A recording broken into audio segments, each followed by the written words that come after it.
Hi friends, welcome back into my home here at Mark's Minis, where we are continuing to dig into our pile of shame and we're going to apply modern SlapChop and speed paint techniques on classic Ral Partha dragons.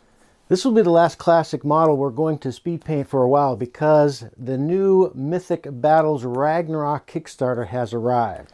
That's right, I'm really excited about this. A bunch of models, all Norse mythology. My work for the next year is cut out. But the techniques are the same, so let's take another opportunity to practice our SlapChop, our detail painting, paint some eyes, and let's see how we can do on this very nice classic Ral Partha forest dragon. I'm sharing my love for tearing into some classic Ral Partha blister packs. Now, this is circa 1986. This was a time when we saved up our money from mowing lawns and washing cars to get money for miniatures for our Dungeons and Dragons games after school.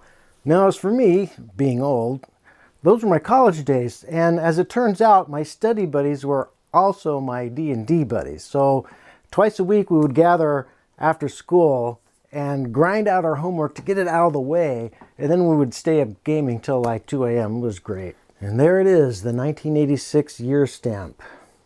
It's like a time machine for me. And mark my words, these hand-sculpted heavy lead models are going away. Everything is all digital now, designed and molded by machine, and I'm just going to take a moment to relish in the old hand-done artwork and bring it to life with some modern SlapChop techniques and the latest technology speed paints. So that's kind of cool for me. After taking a moment to appreciate the art and the heaviness of it all, I dive right into assembly and priming gray. I then like to hit the model with a dark wash, just black paint thinned down. And everyone has their own take on this. Some people like to prime black and then dry brush gray and then dry brush white. And that's another good way to do it. In either case, what we're trying to do is illustrated in the diagram above.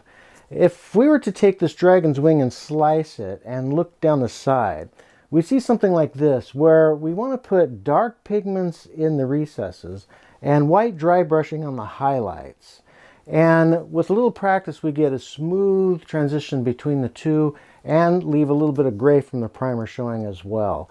And in my view, this is an excellent preparation for the application of speed paints. So when that's dry, we move on to dry brushing, and everyone has their own take on this as well. These days I'm using a little bit of moisture in the paper towel so it's not bone dry brushing. I also like to mix in a little bit of matte medium along with the white paint, and what that does is it gives the dry brushing of white a little bit of translucency, so you have more control, you have more time to build up a nice white smooth dry brushing layer. Now when you first load up the brush, the effect is really powerful, so you have to have a really light touch, but after it dries a bit, then you can get into the SlapChop motion, which is where the term SlapChop got its name.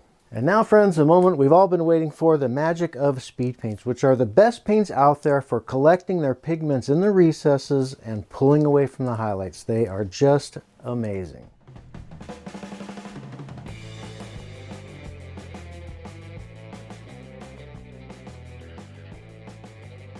Now, as you can see, I'm coming down a little thick and heavy, and I like to do that in my first coat when I'm pressed for time. It's the best way to get the model out fast.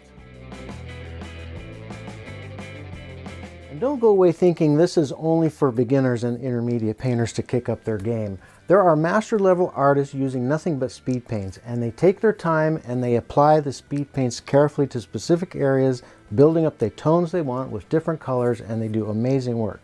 There's no reason you have to stop using speed paints in your miniature painting career.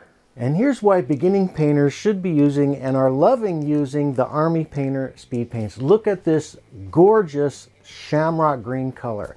If I had known it was that pretty, I would have done the whole dragon in that base color. It's just fantastic.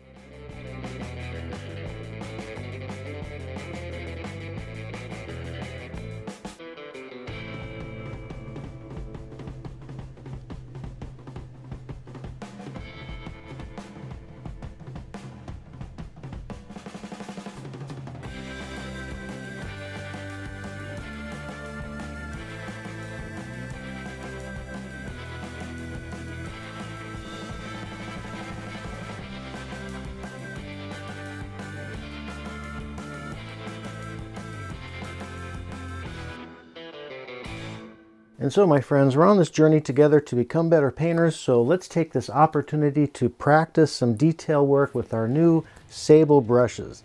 Sable brushes are amazing. Yeah, they cost quite a bit more. We're talking $15 to $20 each brush, but they come to ridiculously fine points, and that, for me, unlocked the painting of eyes and other fine details. I'm now painting eyes on everything, and I hope to get better as we go.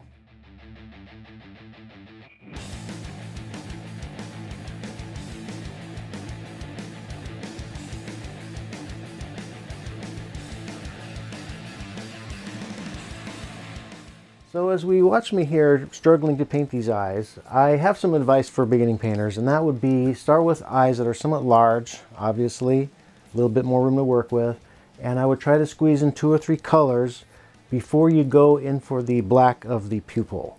And I would start with some sort of monster or dragon eyes because their iris tends to be irregular and you can afford to be a little bit sloppy. And here we are for me. This is the walking on thin ice portion of painting eyes. All eyes that you see in the reference art, they've got 1 or 2 little tiny dots of white to reflect some of the ambient light, which in our case is imaginary.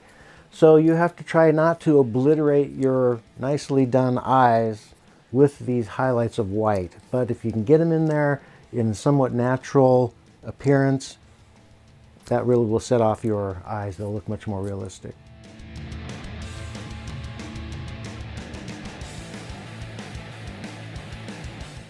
And now to push it a little further and increase what we can learn from this green dragon project and to get a little bit more skill with our new sable brushes, we're going to try some manual freehand highlighting, some edge highlighting, and of course I'm not very good at it yet, so I came over it with a glaze to soften the edges, and that seemed to work out just fine.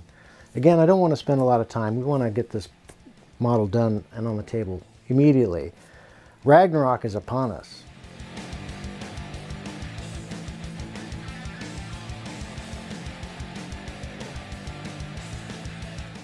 Next up, what I like to do is go over the model and hit anything that requires a one-touch detail.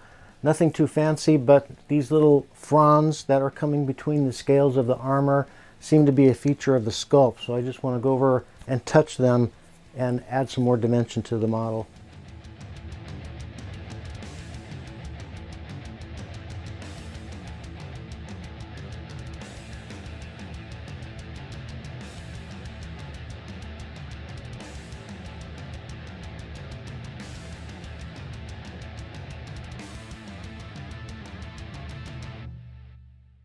All right, cool. She's looking pretty good. And now we want to get into the basing. So I like to use as the primary medium for my base.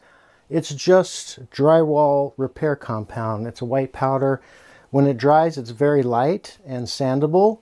And I throw in a little bit of varnish to act as a binder, and it becomes quite tough. And that's what I like to use to start all my basing. So after the basing compound has dried, I glued on a lot of different terrain elements to achieve a lush, dense forest floor look that I was looking for, and it is ready for the battlefield. Thanks so much for letting me share this project with you. If you like Norse mythology in particular, please feel free to subscribe. We're doing Mythic Battles Ragnarok for the rest of the year. That's right, because not only are we going to paint them, we're going to scan them into our awesome module for Tabletop Simulator. If you haven't checked it out already, there's a full-blown Pantheon module for Tabletop Simulator. Enjoy. Friends, I leave you now with a fantastic slideshow of the incredible artwork that has already come out of the Mythic Battles Ragnarok project. It's going to be a fantastic year. I look forward to sharing my work with you.